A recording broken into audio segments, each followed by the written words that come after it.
You never raised your voice. But somehow, the room went quiet. You didn't try to intimidate, but their eyes dropped. Their posture shifted. Their laugh faded. You've been called serious, too deep, too intense. But you weren't trying to be anything. You were just present. There's something about you they can't explain. An invisible pressure in the air. A silent force that enters before you speak. And maybe that's not something to change. Maybe that's your aura. And maybe they're not afraid of you. They're afraid of what you reflect. In this video, I'm not just telling you how people see you. I'm showing you why. Why they avoid your eyes. Why they gossip after you leave. Why your silence speaks louder than their words. Carl Jung believed we all carry an invisible field. A psychic signature shaped by the truths we've faced and the lies we've refused to live in. This aura isn't spiritual fluff. It's psychological weight, and you carry more of it than most. The signs I'll share with you are not about changing yourself. They're about understanding the quiet storm within you, because once you understand it, you'll stop apologizing for it. You are not intimidating, you are revealing.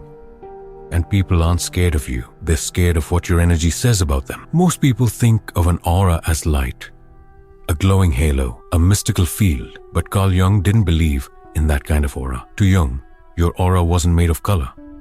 It was made of energy. Psychic, emotional, unconscious energy. Not the kind you see, the kind you feel. He called it the unconscious transmission of the self, a signal broadcasted through your presence, shaped by your pain, your healing, and your inner truth.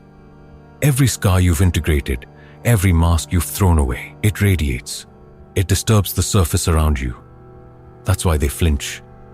That's why they whisper, not because you're loud, but because your silence carries weight. You didn't choose this. You earned it. And Jung believed the more you become yourself, the more the world will feel it. Even before you speak, you're not shouting. You're not demanding attention. You're just being honest. But somehow, it's too much. They say you're heavy, that your words cut too deep, that you always take things too seriously. But you're not speaking to impress. You're speaking from the center of what you feel. And truth, when spoken from depth, has weight. It lands in places people aren't ready to visit. Jung believed that when someone integrates their shadow, their truth becomes sharper, cleaner, undeniable. And most people don't want that. They want comfort, not clarity. So when you speak, they retreat. Not because you were wrong, but because your energy held up a mirror. And they couldn't face what they saw. You try, you nod, smile, play along. You answer the questions. How's the weather? See any good shows? But something inside you resists. Not because you're rude, but because your energy can't survive on surfaces. Small talk isn't just boring to you, it feels fake. It feels like a wall, disguised as a conversation. Jung believed that those connected to their unconscious can sense inauthenticity instantly. Not through logic, but through psychological intuition. And your aura sends a message. I don't want masks.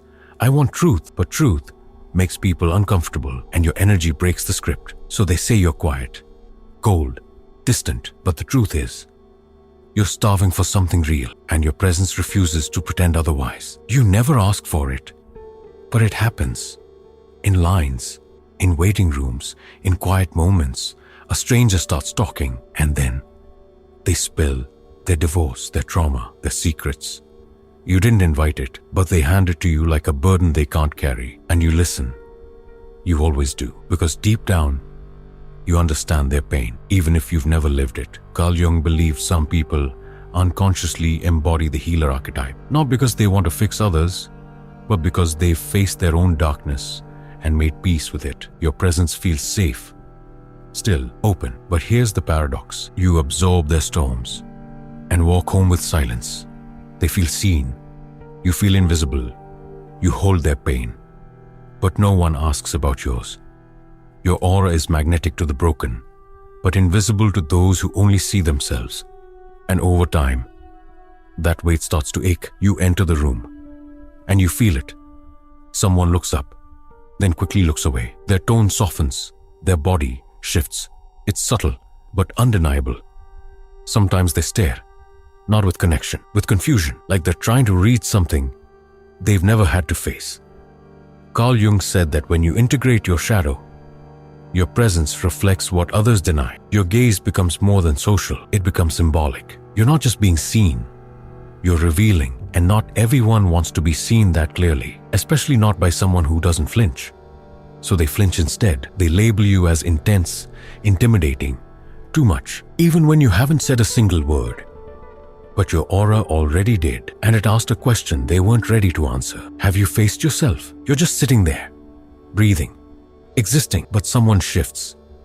They get defensive, cold, irritated for no reason. You ask yourself, what did I do? But you didn't do anything. You just showed up, and that was enough. Carl Jung believed that the unconscious doesn't react to what's said, it reacts to what's felt. And when you've confronted your own shadow, you carry a presence that disturbs those still hiding. You become a mirror, and they don't like what they see. Their insecurity, their shame, their falseness. You didn't speak, but your aura did. It whispered, I know you're not what you pretend to be. And that's what they react to. Not you, but the truth your presence silently uncovers. You don't need proof. You don't need time. You just feel it when someone's wearing a mask. The exaggerated laughter, the inflated confidence, the desperate charm. You see it before they speak. Your gut tells the truth before your mind catches up. Jung believed that when you've integrated your own darkness, you develop what he called psychological wholeness. And wholeness doesn't get distracted by performance. It sees straight through it. That's why people shift around you. Because your presence doesn't validate their act, it disrupts it. You're not judging, you're perceiving, and your energy says, I don't care who you pretend to be. I feel who you actually are. But most people aren't ready for that kind of truth. So they shrink, perform harder, or disappear completely, not because you expose them, but because your aura wouldn't let the illusion breathe. You didn't correct them. You didn't argue. You just asked a question, and suddenly, they start explaining themselves, justifying, doubting. Your presence didn't attack their beliefs. It made them realize they weren't sure of them to begin with. Carl Jung wrote that clarity is disruptive. When a person embodies deep self-awareness, they become a contradiction to the collective, a mirror the ego didn't ask for. Your calmness reveals their anxiety. Your certainty exposes their confusion.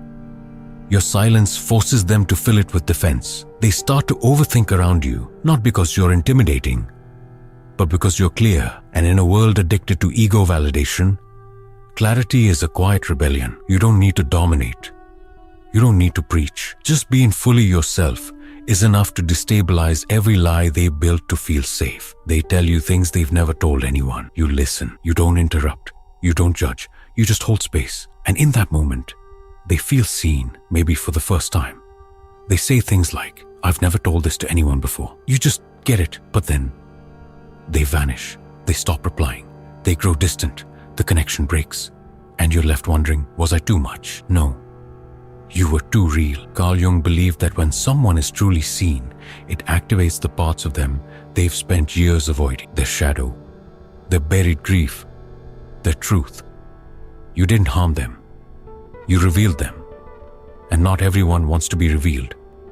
Not yet. So they run, not because you failed them, but because you reminded them of who they're not ready to become. You enter the room and something shifts. Not in you, in them. The ones used to controlling the space start watching you. The loud ones get quieter. The confident ones hesitate. You didn't challenge anyone. You didn't try to lead. But still, they feel the weight of your presence. Carl Jung believed that when a person integrates their inner power, their inner king or queen, they radiate quiet sovereignty. No need to prove it. It's just there. And that kind of energy threatens the performative. It unseats the insecure. It silences those who rely on fear to maintain control. Your aura says, I don't belong to your system. I don't play your game. And I don't need your approval. That unspoken defiance is louder than any rebellion. And the ones who rule through ego, they hear it. Even if you never speak, you showed up with honesty, with calm, with no hidden agenda. But somehow, you became the villain in their story. They say you're arrogant, too cold, too intense. They twist your silence into judgment, your self-respect into ego, your boundaries into rejection. But this isn't about you. It's about projection. Carl Jung called projection one of the most dangerous blind spots in human relationships. When people refuse to face their flaws, they cast them onto others. And people with strong auras, clear, conscious, self-aware, become the perfect screen. You didn't attack them. You just didn't shrink for them. You didn't mirror their false self, and that shattered their illusion. So instead of facing their pain, they made you the threat. Not because you were wrong, but because your existence refused to keep the lie alive. Strangers feel drawn to you without knowing why. They tell you things in passing, things they shouldn't say to someone they just met. It's not charm. It's not charisma. It's your soul's gravity. They don't feel seen by many, but with you, they do. You can feel the energy of a room instantly, before anyone speaks, before anyone moves.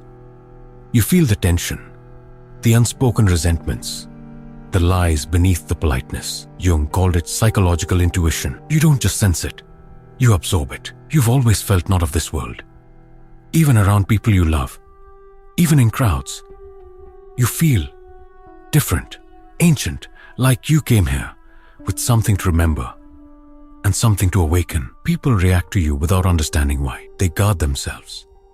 They change their tone. They look twice, because your presence isn't light entertainment. It's a mirror, and not everyone is ready to look. You've seen it again and again. The silence when you enter a room, the weight people feel around you, the distance they create without explanation. You've been told you're too much, too intense, too quiet, too strained. But the truth is, you were never meant to fit in. You were meant to reflect, to remind, to awaken. Carl Jung said, "The privilege of a lifetime is to become who you truly are, but becoming yourself means losing the false approval of those who never saw you clearly." Most people avoid their shadows. You walk through yours, and now your aura carries what theirs cannot hold: clarity, depth, stillness, and truth. And yes, that truth will scare them, but the right ones, the real ones, they won't flinch. They'll feel safe, seen, stronger because of you.